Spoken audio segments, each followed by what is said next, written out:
We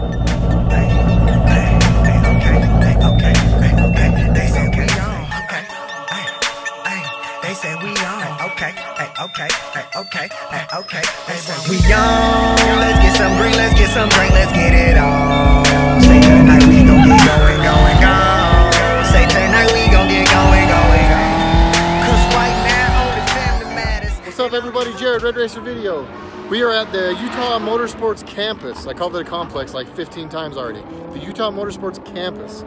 Here with my friends, Dakota. Actually, sorry, you're not Dakota. He's just Coda. He's not the Coda, not Dakota. He's Coda. So he's a cooler Coda. He's just one of the Codas.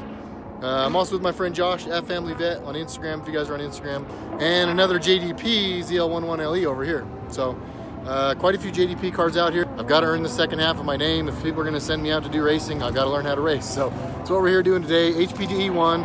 I do have instruction, so hopefully he'll keep me from doing anything super stupid. But we've done driver's meeting. We're pretty much ready to go. We're going to go get on grid, throw some GoPros on the car, check tire pressures, and go try and represent. See what happens. A little nervous, I'm not going to lie. I've never done anything like this. I'm really curious to see how the car handles going fast into turns. So, I mean, in the spirit of full disclosure, I'm kind of scared, but I'm also very excited and looking forward to it. So, appreciate you guys riding with me. Hopefully this will be a fun one. Jared RedRacer. Let's go do some racing. All right, here we go. First run. I'm gonna have an instructor here in a second keeping me from doing anything crazy. I have used the bathroom a lot of times because I am super nervous, but there goes nothing. I'm pumped. Let's do it. Thanks for coming. Hope I don't screw it up.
Hey, is that one of those Hemis?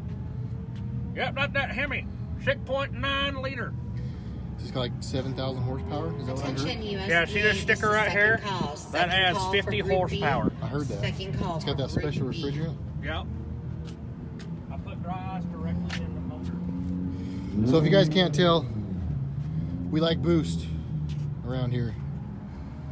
So we're probably very much not really set up for super duper road course type stuff because we make heat and whatnot, but so far our Magnuson supercharger, the Maggie Heartbeat, is doing well. I do spray methanol, but that's only helping me at wide open, and I'm honestly not wide open out there very much.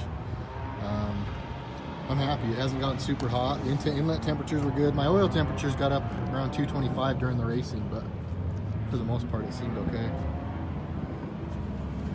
Is there methanol in there? Yep. Isn't it cool how it's cold on your fingers? It's rad, huh? Yeah, you're just like, oh, yes. You're like, oh, that's why people use it. That makes sense. Little plug for V12. Thanks for that, guys. Thanks for bringing out that demon so I could race it. Wink, wink. Wink. All right, so far so good. We've actually run 2 runs. I didn't come to you between runs that last time. I apologize. There was a lot going on, running around, trying to get tires, and yeah, I just didn't want to pull my bag out. But we've run 2 runs. We're about to go to lunch. The first group, I really don't feel like I ever had a good run, to be honest with you, but for a combination of reasons. One, I was in traffic the whole time, and everybody was sucking at life, at letting people pass. Second run, everybody did a lot better at that. And I also had a check engine light come on. My car doesn't like being in automatic mode, and if you're keeping the revs like right about 5,000 and then you try to punch it, it goes from 5 to 6.5 so fast that the car goes and commands a shift. And I think right because you went from wide open throttle to the car pulling throttle, it'll throw a it's a throttle position sensor code. And I've gotten it in like 9,000 miles. I've only gotten it twice, and I know why it does it, because both times it's been the same scenario. So second run, I just manually shifted, ran most of the course in 3rd and 4th. When everybody was slow in front of me and slowing me down, I went into 5th a couple of times just to let it cool down, or just to let it, you know, I don't know, not use methanol. Another food for thought thing, methanol injection. I have run the washer reservoir tank, so I don't have washer fluid, but I never drive in rain, so it doesn't matter. But there's only like a gallon, a little over a gallon in there, and I was plumb full when I came out here. I didn't use any methanol on the way down here because I made sure I never went into boost. And 2 sessions, and my light's on. I'm not out, but my light's on. It came on like halfway through the second session, so every time I went wide open throttle, I was staring up at my air fuel gauge and making sure I didn't go lean or anything. But it was fine and never ran out, but I am low. So I didn't have any at home, of course. And so now I'm driving to JDP Motorsports to get their jug and bring it back. But so I don't know, food for thought for methanol stuff. I definitely would love a bigger tank. So at some point we'll probably worry about that. I don't know, going turbos, we may or may not even run meth. I'm not 100% sure. I think we will, but I don't know. Anyhow, so far so good. I definitely got faster the second time around. That was loud. Second run, I was much quicker. I was much better at the lines. I got a little more comfortable. The car stepped out on me again. I was able to reel it in a little better. I did take one turn really crappy and then ended up like jumping one of the rumble strips. I went over them a lot because my instructor's telling me to drive on them, but one time I like went way too on them. But other than that, I mean, I feel like, I don't know, I'm not saying I'm good or anything, but I don't feel like as bad as I expected to be. I feel like it's pretty fun, and I don't know, I think we'll get it figured out. Josh is doing well and having fun. Coda back there, he's doing well and having fun.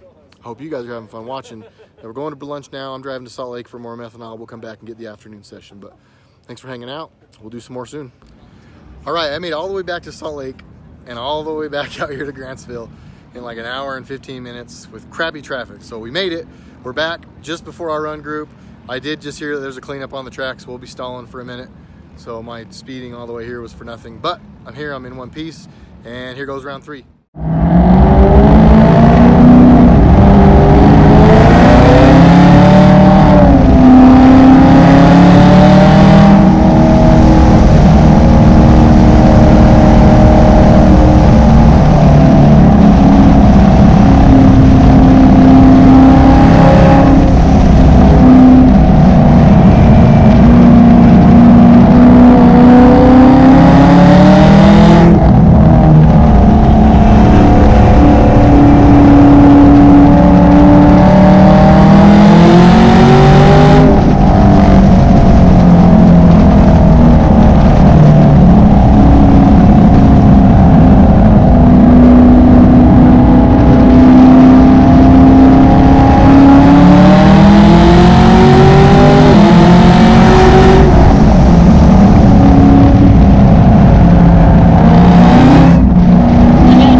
Detroit Speed sending me to Pikes Peak to run in the Optima battery, search for the ultimate street car. Yeah. This is my first time driving on a road course. I was like, man, as long as you don't care if I embarrass you. Yeah, that'll be fun no matter what. Though. Yeah, that's what I was thinking. Good opportunity regardless. Yeah, it'll be awesome. I gotta try and get some more events in for sure. Yeah. So we're gonna try and make it up for the West Coast in May. Yeah, that's the weekend after LS Fest though. Oh. So I hope so, but I'll be on twin turbos then too. Okay. So that'll be fun. I'll be able to turn it down Yeah. to a manageable level. Yeah, especially on the East course. Yeah. I mean, horsepower is always good, but there's not too many opportunities to apply all of it.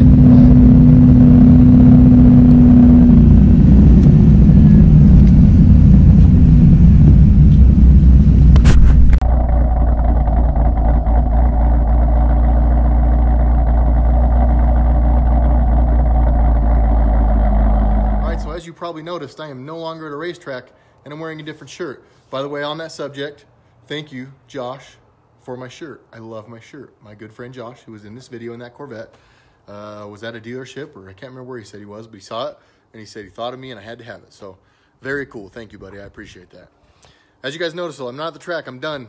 Yesterday, I tried to record this video and tried to finish it all yesterday so I could upload it today, but I'll be perfectly honest, my face was fried, my arms were fried, my tires were fried, and my nerves were fried. I was done. I tried to record this a couple of times last night, and I couldn't even put 2 and 3 sentences together. I got really frustrated and just had to stop recording and walk away from it. So I'm making another attempt at that today. We were able to drive the car today. The biggest, coolest part about all of this, you know, is that I drove this car all the way to the track. It's about half an hour, 40 minutes away. And then I drove this car all the way home from the track. Everything went off without a hitch. I did get a check engine light at one point. If I'm in manual mode and I don't shift it quick enough and it hits the rev limiter, I get a code for a throttle position sensor. So I don't know if that's something to do with the ported throttle body we've got on the car or what's going on or what causes it, but because I never bounce the rev limiter except for that time, I'm really not too concerned.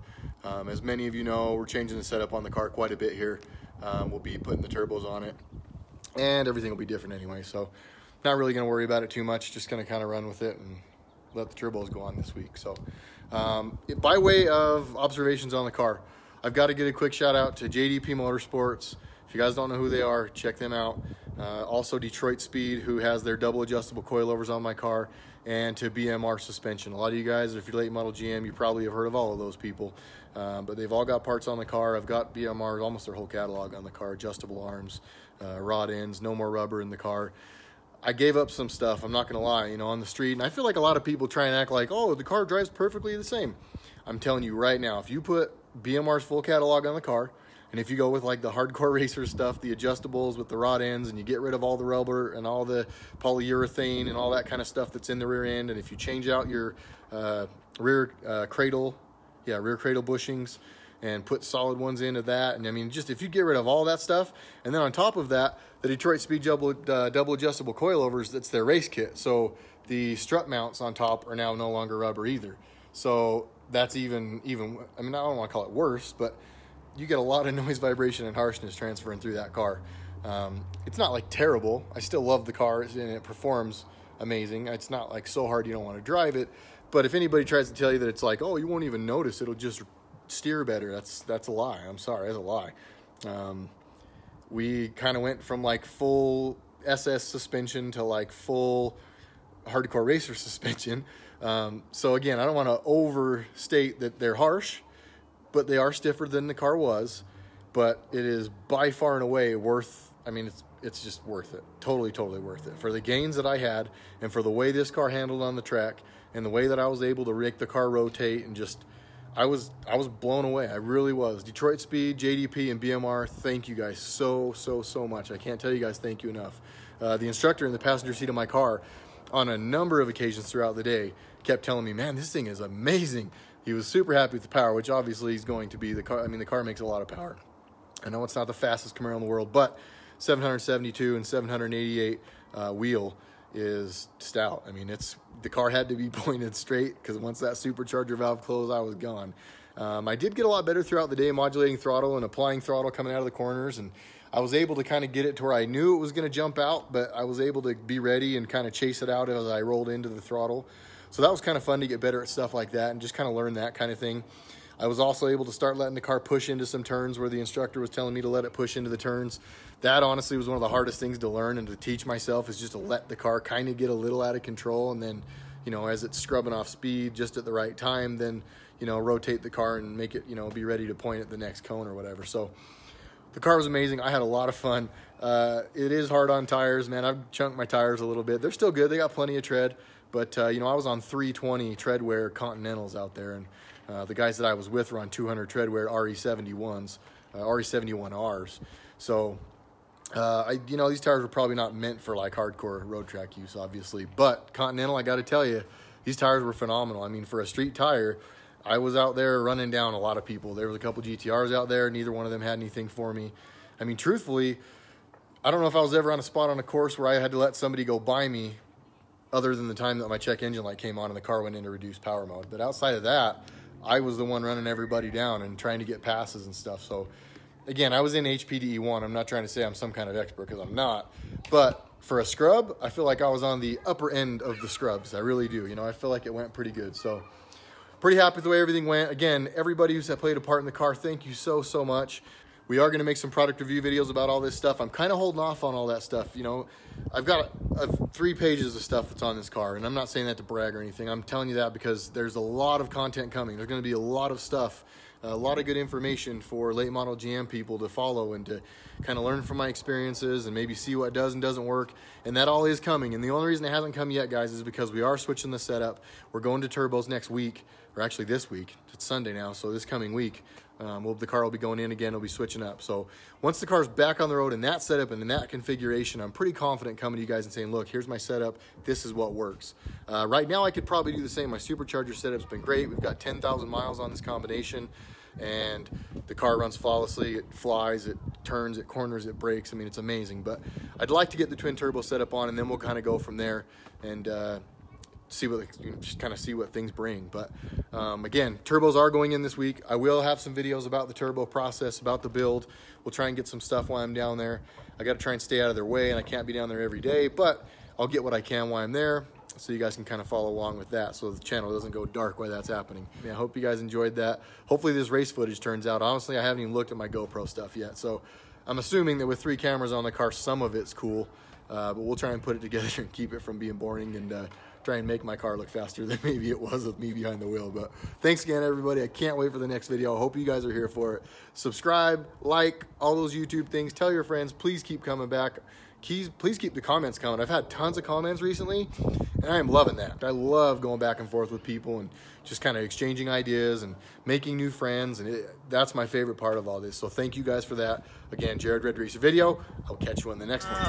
Say tonight we gon' get going.